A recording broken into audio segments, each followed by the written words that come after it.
So, it hasn't actually been a while. I'm impressed with myself.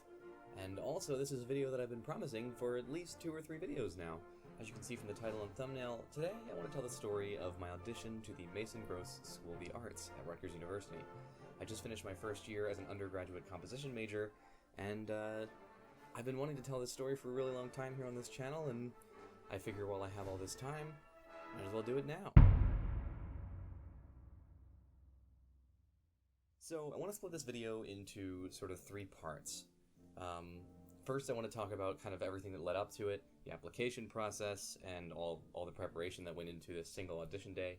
And then the second part of this video will be that talking about everything that went down on the day. And then the third part will be a little bit of reflection, talking about kind of what happened afterward. And spoiler alert, I got accepted. As I said, I just finished my first year, so the audition went well.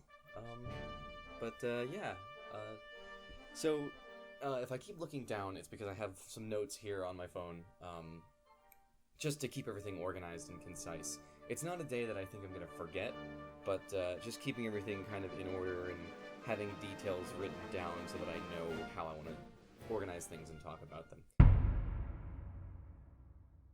I first want to get into sort of the application process and preparing for the audition day. In the application process for the Mason Gross School of the Arts, at least for the undergraduate composition program, I was asked to submit a portfolio. I believe the maximum was 3 pieces, because I submitted 3 pieces. And I don't remember if it was specified on the site, but I believe it was heavily implied that the pieces were to be varied in certain ways, whether it be instrumentation, style, genre, things like that. And so the 3 pieces that I submitted are actually all here on this channel for you to listen to. And I actually have remasters of, I believe, all 3 in the works, and they'll be coming out on this channel fairly soon. I submitted Learning the Ropes of Battle, which is an orchestral video game soundtrack style piece. If you haven't heard it, I'll put a link in the description to all 3 of these pieces. The second piece that I submitted was a piece called The Passing Storm, which was it was originally written for orchestra, but then I re-orchestrated it for a small concert band, because my high school had a really, really small concert band. And I'm currently working on, again, reorchestrating it for a standard large concert band. And the third piece that I submitted in my application was Echoes, which is my piece for 6 percussionists. And the version that is on this channel is the version that I submitted. But since then, I've actually completely redone the piece. I've made it longer. I've done it in Sibelius, and I actually submitted it to a contest, and that was my first composition contest that I ever submitted to. It's, I think, the only one I've done so far. Unfortunately, I did not win, but that's to be expected, especially with larger scale contests, because there are a lot of entries, and only one can win. So I definitely plan to submit to more. But anyway, so those are the 3 pieces that I submitted, and to finally settle on those pieces took me a long time. I talked to a lot of different people, most notably my high school band director, who was very supportive and helpful in the entire preparation process, and I'm very lucky for how supportive he was of what I wanted to do, and I'm very thankful that he was so supportive. And if he sees this, well, I think I've thanked him before, but of course, again, thank you if you're watching. To finally make that selection, I remember spending days after school just showing him pieces and getting his feedback, and I was always very enthusiastic about showing pieces to people, not because I wanted to brag about, oh, I wrote this cool piece, but it was more of, I wanted to know what people thought. I wanted to get inside the mind of my peers and sort of understand what their thought process was when they heard the piece, which is still something I like to do, especially now that I'm surrounded by people who really want to make a career out of music. And are with me at music school. So, anyway, moving on. Other than the portfolio side of the application, I also had to but I had to select a primary instrument that I would later audition on during the whole audition process on that fateful day. There's a short but I think fairly interesting story of my primary instrument. So when I started learning about music, when I started actually sort of getting into the realm of musicianship, I began on alto saxophone. That was in 5th grade. I believe I was 9 or 10 years old at the time, and it was just something that I picked up as kind of a hobby. Obviously, I was in 5th grade, so I didn't really know what I wanted to do in the long term just yet, but I picked up band because I think I got a letter in the mail, and I showed it to my parents, and we tried to figure out what instrument would be cool, and we somehow settled on saxophone, and it just all started there. I continued it through middle school. I got into one of the honors bands in my 8th grade year, I think, which was, I believe, the first time I ever discovered 6/8 time, and that was a bit of a nightmare, and kind of late for me to be discovering 6/8 time, but nonetheless, I have a much better sense of meter now. I would hope so. But I continued later into high school, and I played up until my senior year of high school, right up until the end of my senior year of high school. So I had a solid 7 years of saxophone playing, and when I was in 10th grade, which I believe I would have been 16 at the time, I also started to get into percussion instruments. Although I didn't have nearly as much formal teaching on them, so I was mostly going into percussion self-taught. I'd had a little bit of guidance as far as holding 4 mallets in the Stevens grip, and just very basic level things, but I didn't really have much formal teaching in percussion technique. A lot of it just came from experimentation and watching videos on YouTube, things like that. So I got more and more interested in percussion as the last 3 years of my high school experience went on, to the point where I finally decided on my application to the Mason Grove School of the Arts that I would go for percussion as my primary instrument.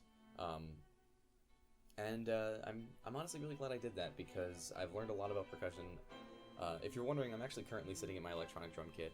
I don't plan on playing it in this video, but I do plan on playing it soon on this channel, so hopefully something comes from that. But aside from that, so yeah, I switched primary instruments, and so that's where I am now. I consider myself a percussionist at this point. I haven't touched a saxophone in a very long time, other than when I just very first got back home due to the quarantine. I broke out my soprano sax and just played a little bit to see if I was rusty at all, and I think my tone has gone down a little bit, as it would from just not playing for quite a long time. It's been, I think at this point, it's been a full year since I've really played saxophone consistently. And it's been interesting. It's definitely been interesting to see how much how different it is. But it also gives me a good insight as a composer into how certain woodwind parts work. So I'm very glad to have the experience. The instrumental audition process, there are a few things that I wanted to talk about in preparing my instrumental audition on percussion. And like I mentioned, I really didn't have any formal percussion teaching all throughout high school. So I was going into a college audition claiming that I was a percussionist when I'd had little to no formal teaching. And so the excerpts that I went in with, for those who are curious, I played Yellow After the Rain, which is a 4-mallet marimba solo written by Mitchell Peters. And pretty much, I'm sure any marimbist out there watching this has definitely at least heard of the solo, if not played it. It's a solo that a lot of high school auditioners use for certain things. But I was kind of very behind in percussion because I started when I did, and I'm still pretty behind for my age compared to the percussionists, but they've also been playing for a much longer time. But anyway, and then the other piece that I played was a 2-mallet xylophone. It was an etude from Morris Goldenberg's Modern School for Xylophone, Marimba, and Vibraphone. I believe it was etude number 18. I have that written here in my notes. There's a lot of arpeggios. I believe it was in B-flat major. It was a fairly simple etude, but at the time, about a year ago, I definitely had some technique issues that I think I've, if not resolved, I'm on the way to resolving at this point in my percussion playing. At least I hope so. So Yellow After the Rain proved to be more difficult for me than I had expected it to be, because of my lack of formal teaching and lack of experience, and as I said, I was pretty much completely self-taught, so playing a solo that was for a high school level percussionist who had had teaching for a longer time before high school was a struggle for me, and that struggle showed itself in a lot of different ways. It was a mental struggle, it was an emotional struggle, and it was even a physical struggle in that my hands were taking a while to get used to the technique that was required to really master the solo, and I definitely didn't master it in time for the audition. Also, another big problem with my audition preparation was that I procrastinated heavily, and it was not good, and that is probably the one biggest regret I have about this whole audition process, was how much I procrastinated that period before. But there were moments where I didn't have a whole lot of choice in that sense.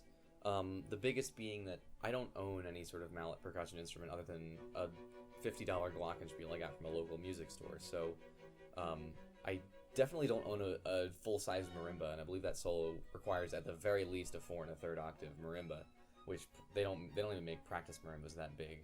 And I definitely didn't have the money at the time to just buy my own marimba, and I still don't, and I also don't have the space for one. But so yeah, I was very limited in my resources for practicing at home, and I had limited time to practice at school due to, just complications. It was a whole thing, security reasons, things like that, for why I had to either be supervised or I couldn't be in the building. It was this whole thing. So that whole situation led to a large amount of procrastination and just a whole mess that to this day surprises me that it worked out the way that it did.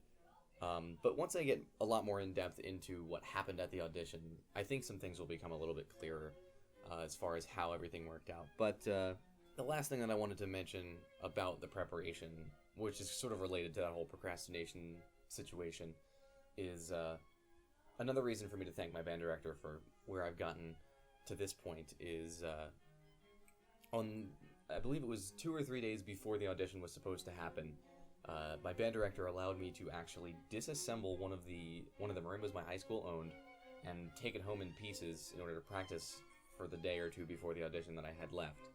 And it was an incredibly kind gesture, and I definitely think that it helped. But that was also that day right before the audition. I pretty much practiced the entire day, which is not a healthy way to practice also, which I didn't really know at the time. I wasn't very akin to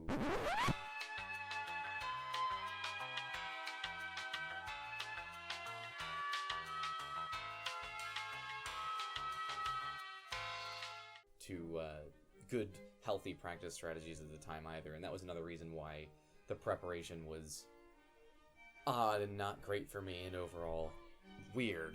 But so being able to take that marimba home and practice on it for that day before was very, very helpful, and I'm glad I had that opportunity. But that day is the one day that I remember being incredibly stressed out. My hands were in pain, and my mind was just so melted at the end of that day that I didn't even feel super confident on either piece, but I just had to sleep. I had no other choice than to just give up and go to sleep and wing it and hope for the best the next day. And so with that said, that leads me into the audition day itself. So, I believe, if I remember correctly, my audition took place on December 16th, 2018. And, the date doesn't fully matter, but I think that date sounds right. So, the only reason I bring that up is because it was wintertime, and also, I was in the middle of my high school's indoor percussion season, so I actually had to miss a competition in order to have this audition. So, I actually don't even remember if my high school went to that competition, or maybe it wasn't a competition. It was something that I had to miss in order to have this audition that that was related to indoor percussion ensemble somehow. The day of the audition, it was a day that I really don't think I'll ever forget. Right from the very beginning of the day to the end of the audition, which I think the audition process got over late in the afternoon, if I recall correctly. But it started pretty early in the morning. So right from the get-go, the day was pretty stressful because I had to wake up pretty early because I live about an hour out from my university. So I had to wake up pretty early in order to wake up, get ready. I had to get dressed nicely for the audition. Of course, I had to, go through the whole morning hygiene routine and then get dressed nicely, and we had to drive up there, and we wanted to be early, but we didn't realize just how early we would end up being, because when we arrived there, they weren't even finished setting up yet. But before we even arrived, we made a couple wrong turns, and we had some trouble finding where to park. It was a whole nightmare right from the very beginning of the day, so that was fun. But when we finally got there, we saw that they weren't even set up yet, so we really could have taken a little bit more time to calm down and figure things out, but we got there, and it worked out, and so we were there on time, we were there early, and so I was already pretty stressed out, and the process hadn't even started yet, so that was already kind of not a great sign, but then from there, once they had everything set up and people were starting to get in and check in, they then had us all come into a welcome session. It was probably in one of the big choral halls, and they gave us individualized schedules, so everyone got their own sort of schedule, so they knew who everyone was. I don't remember if they gave us like numbers or something, but they definitely took the time to really plan everything out for every auditionee that was there that day. So the day itself was split into three main components. There was theory and oral skills testing to figure out where they were going to place everyone into theory and oral skills. And then the second part of it for composition majors like myself was an interview with the composition faculty. And the third component was the instrumental audition. And I believe I did those in that order, which is I think why I listed them in my notes in that order. So the theory and oral skills tests, they were fairly easy for me. Music theory has been something that I haven't had the experience of really struggling with yet, unless it gets into some more complex stuff that I've sort of gone off and sort of looked into on my own. But everything within the theory curriculum in high school and even theory 1 and 2 here during my first year have been fairly simple and easy for me to comprehend. And I've done fairly well in both. But oral skills was a little bit of a different thing. During the tests on the audition day, I was already pretty nervous, as I mentioned, and those nerves kind of caused a few hiccups. And of course I don't blame it fully on the nerves. Maybe I hadn't prepared the sight singing enough or whatever happened, but luckily I still managed to place into the advanced section of oral skills, and then I placed into music theory 1. So my placements were the best they could be at that time. So I was on track to just get through everything. So I'm currently on track to graduate in 4 years with all the credits that I need, etc. So those placements went well. There were things I'm sure that could have gone better, but the placements themselves are, I believe, the highest they could have been. So the next part of the day was my interview for the composition department, and what I remember of that is I just remember walking into a conference room, and there were two people that I had never seen or heard of before, and then there was also the head of composition at the school. So in my mind, there was immediately a ton of pressure. I knew that they were all professors, but I didn't know any of them yet. But I, of course, I think I looked into the head of composition in the days leading up to it. So I knew a few of the things he'd written, things like that. But I definitely didn't know any of them well going in. And I remember being asked some fairly simple questions about my influences, and one of the things that I remember being asked was whether or not I had any solo works in my catalog or my portfolio. Not the portfolio I submitted, but my overall portfolio of works that I'd done up to that point. And I think at the time I may have had like 1 or 2 solo works, but I hadn't submitted any, so I think they were asking because of that, because I hadn't submitted any solo works. So I think they were curious what I had experience with as far as solo writing. I don't remember exactly how I answered that, but I probably just mentioned that I had a few, but...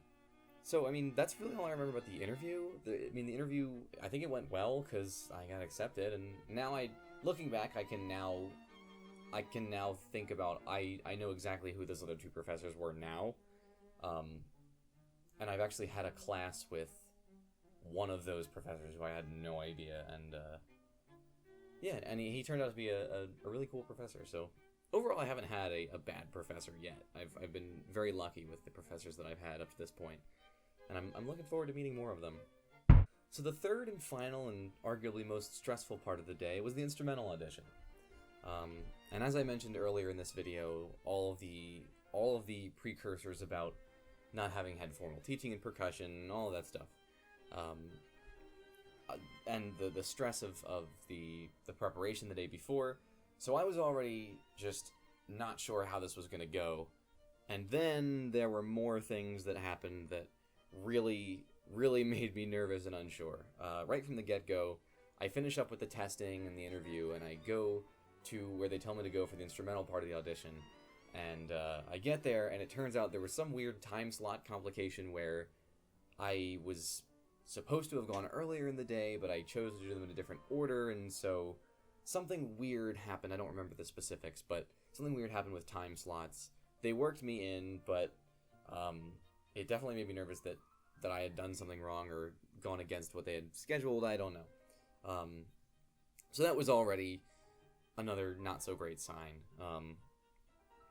And then I went into the warm-up room, and I had my solo, and I had my mallets, and I had everything ready, and I started working on it, and after not even that long, I managed to get a blister on my hand. I'd had one the night before, and it probably was just that coming back, because for those who don't know, there's a mallet grip that marimbas use called Stevens grip. It's a way that we hold 4 mallets, 2 per hand, and it involves the butt end of the mallets sort of like sitting in your palm, and when I don't know if I was probably holding them wrong, and I probably still don't hold them perfectly, but the butt end of that mallet rubs against your skin, and it created a blister, and it was very painful, and it made warming up and auditioning harder, for sure. So after that, I actually had to get bandages wrapped around the blister so that I could continue warming up and audition. And the bandages were applied minutes before I was supposed to go into the audition room. And so I walk into this room, bandages on my hand, nervous, not feeling like I'd prepared enough because I hadn't prepared enough. So I get in there, and so they ask me what pieces I have. I start with Yellow After the Rain, and just to get the 4 mallet stuff out of the way so that I can just do 2 mallets and not have to worry about that blister for any longer than I had to. So I try to get through Yellow, and it had some hiccups. I definitely wasn't solid on it the way I wanted to be. And so I played through it, not the best I could have, and they stopped me about halfway through. They said, okay, that's enough, what do you have next? So then I moved to my xylophone etude. I play probably about same half of that before they stopped me again. There were a few little hiccups, but it was better than the 4 mallet marimba solo. But they stopped me again about halfway through. They said, okay, thank you, that's enough. And that was pretty much it for the audition. After that, it was like a huge weight just fell off my shoulders. At the same time, though, I didn't feel super great about it immediately leaving the room. But all I knew at the time was that I was completely exhausted from all of that happening. But one more thing to say about the actual audition was one thing I remember being asked in the room by the auditioners was, "You're a comm major, right?" And I believe they were only asking that because I think the way that they weigh things is for the composition majors, they weigh the instrumental audition a little bit lighter than, say, the interview, which makes sense, because, you know, we're there to be composers, we're there to study composition, not so much to study performance, because that's its own separate major. So, I don't know, that question sticks in my mind a lot, still to this day, so, I mean, that's really all I have to say about the audition, the instrumental audition on that day. So, that pretty much wraps up the whole story. There's really not much else that I remember that was super significant that I didn't talk about, but obviously I was accepted, and I'm very thankful that I was, and I'm among a pretty small number that were. Obviously, it's not nearly as exclusive as some of the top conservatories in the country, Juilliard, Curtis Institute, places like those where the acceptance rate is in the single digits, in the small single digits, I should add. That audition day was probably one of the more stressful days I'd had in a long time, but I think it went well, and I'm really glad that it went the way that it did, and I learned a lot from that day. I definitely think that if I have to audition for things in the future, that I'll learn from some of the mistakes that I made, and I'm excited to grow as a percussionist, as a composer, as a musician overall, and I'm excited to see where this whole music in university experience takes me. For those out there who may be seniors in high school, looking to apply to a music school, if you're looking for advice, I would say don't be afraid, and definitely put yourself out there. Definitely don't procrastinate as much as I did. That sort of goes without saying, but definitely don't be afraid, because dreaming big, it's not a bad thing to do, if you ask me. It's definitely a risky thing to pursue a long-term career in music, but it's a fruitful one. It's a risk that I think is worth taking. And obviously, I've only had a year of schooling, and I haven't gotten out into the big adult world yet or anything, but I've met a lot of really great people, in professors, in peers, and in advisors, and I'm really glad to be where I am right now, and I'm really thankful for the Mason Gross School of the Arts. I'm really thankful for Rutgers University. I'm really thankful for my band director from high school. I'm really thankful for my family for always being really supportive of what I'm doing. I'm really lucky, because not everyone has that. Not all musicians have a very supportive family who will just kind of back them up as far as just making so much of their life about music, which is a thing that isn't always the most financially fruitful, or isn't always the most financially stable thing, but it's something that's, I think it's very necessary for culture. Without music, life would not be the same, and I'm really thankful to be able to be a big part of music, and I'm really thankful that music is such a big part of my life. So, and I'm also thankful for all of you out there who watch these videos. I know there's not a lot of you currently. I hope someday that more people see these and can be inspired to do their own things, and can be inspired to explore music in different ways. I have lots of plans to make videos, and I hope the videos are getting better, because I'm putting a lot into these, especially lately. A lot of time into editing, recording.